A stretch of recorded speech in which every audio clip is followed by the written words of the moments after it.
po kami dito sa church natin na ito. So, ang ganda po ng ating yung tema po, kababasa ko lang kanina, and supposed to be si Cap po talaga ang pupunta dito, pero nagkaroon po siya ng meeting, emergency meeting. So, ako na naman po yung kanyang pinapunta. Kaya glory to God, praise to Lord, kasi lagi po na ako yung nagsasalita dito sa harapan po ninyo, and wag po sana kayong magsasawa sa akin.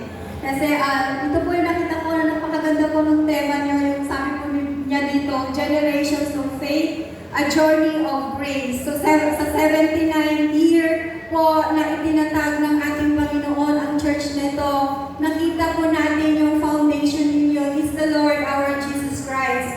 Napakabuti po ng ating Panginoon dahil ang roots po natin ay ang ating Panginoong Jesucristo. Tayo po ay kasama niya, tayo po ay kabilang sa ating Panginoon, na alam po natin na pagdating ng araw, tayo po ay pupunta sa Kanya. And napaka-best po natin dito sa church na ito kasi lahat po ay filled with the Holy Spirit, alam ko po. And yun po yung excitement na nakikita ko na kapag nandito po ako, nakikita ko po kung paano ninyo talagang iginagalang ang ating Panginoon. Na-feel ko po yung Holy Spirit na nag-work po sa atin. Kaya na-feel ko po na talaga po na napaka-solemn po ng church na ito na pinupuntahan ko. And I'm so blessed po na lagi po na nandito ako and lagi po niyo akong nai-invite, kami ni Cap. Maraming salamat po. Wala po mapagsidla ng saya at kasama ninyo kami na lagi po at kasama ninyo rin po kami na ipinapanalangin yung ilang taon po na nandito po kami sa Barangay Karamutan. Wala po kami ibang hiniling sa inyo kung hindi ipag-pray kami at yun po ay natatanggap namin. And we are so blessed po na ang ating Panginoon ay laging nasa atin. And yun patuloy po natin na paglingkuran ang ating Panginoon kasi napakasarap pong maglingkod sa Diyos.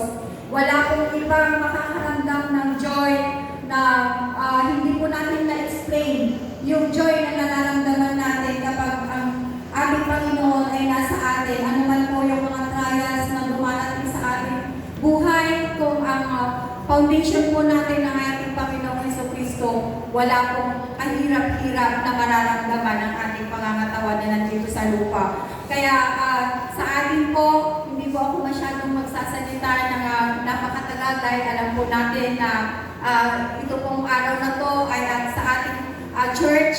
Kaya po, we are excited. Kanina sabi ko kay Cap, ikaw ang pupunta doon at para mag-speech, para naman marinig din nila yung boses mo, sabi ko. Kahit pumunta siya nung Thanksgiving, sabi ko, ikaw pa rin yung pupunta ngayon. Pero sa ganun nga na pagkakataon, nagkaroon po ng emergency meeting, kaya hindi po siya nakapunta ngayon. So, I am blessed po talaga. Wala po talaga mapagsignal yung aking puso. Galing po ako sa kabilang church. Sabi niya sa akin, tumawag po siya, ikaw na lang yung pumunta kasi talagang hindi kaya ng oras ko. So, hopefully po na sa mga susunod po na mga pagkakataon na mga ganitong celebration ay ipag-pray po natin ng ating kapitan po na ang ating kapitan ay lagi po na nandito din. So, ayun, excited po ako kanina nung pumunta ako dito kasi alam ko po na nakikita ko yung Holy Spirit na nag-work po talaga. So, parang ang sabi ko, hindi ako pupunta pero sabi ng kabilang isip ko, no anak, pumunta ka kasi para sa Diyos yan. Kaya lahat po ng papuri ay ibinibigay ko po sa ating Panginoong Jesucristo. Ang may share ko lamang po sa isang church na kagaya po nito na napakatagal na, 79 year na po kayo. Ang may share ko lamang po dito is yung nga po, ang sinabi pa niya po doon sa Matthew na go and make disciples. Kaya hindi man po tayo preacher, hindi man po tayo pastor, hindi man po tayo kung ano man po na nakaupo lang po tayo dito, kailangan din po natin mag-share po ng salita ng ating Panginoon. Yun po ang ating pakakatawa palatandaan. And lagi pong seek first the kingdom of God and His righteousness. Tapos, it will added unto you. Lahat na po yun. It goes, ano man po yung mangyari. Kapag inuna mo ang ating Panginoon, talagang sunod-sunod po yan. Ang blessing po natin, hindi po yan maghihinto. Kaya, praise the Lord, kasi lagi po ang blessing sa atin ay nag-uumapaw. Lalo-lalo na po dito sa ating barangay, nag-uumapaw po ang saya ko, ang saya ni Kap, ang saya po natin lahat. Kasi po, dito sa church na to, i-congratulate ko na po, kukunin ko na yung pagkakataon nito na i-congratulate ang isa po sa ating young people na nanalo ng singing idol. Napakasaya po natin doon.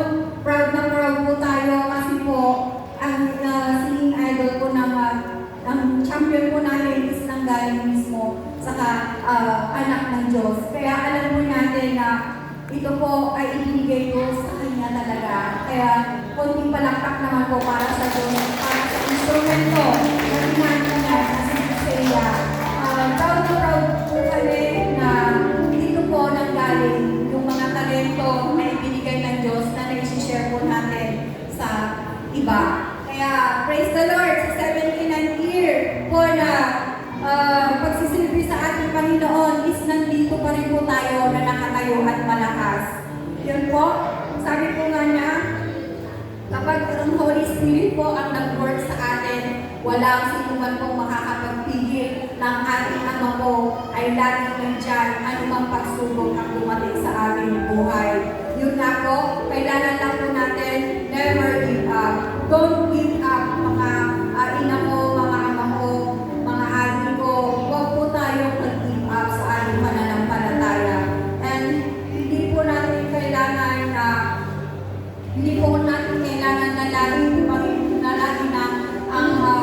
ang buhay po natin ay nasa ibaba. Alam po ng Diyos yan na ang mga anak niya ay lagi niyang itinataas. Kaya yun po, ang sabi pa nga po dito niya is God has built His church to magnify His glory and we are the fruit of His labor. Alam po natin na tayo po yun. Tayo po yung labor ng church na ito. Kaya po, may He continue to ask our church to fulfill His glory. So, ayan po, happy anniversary sa atin po dito. And God bless us all. Maraming salamat po.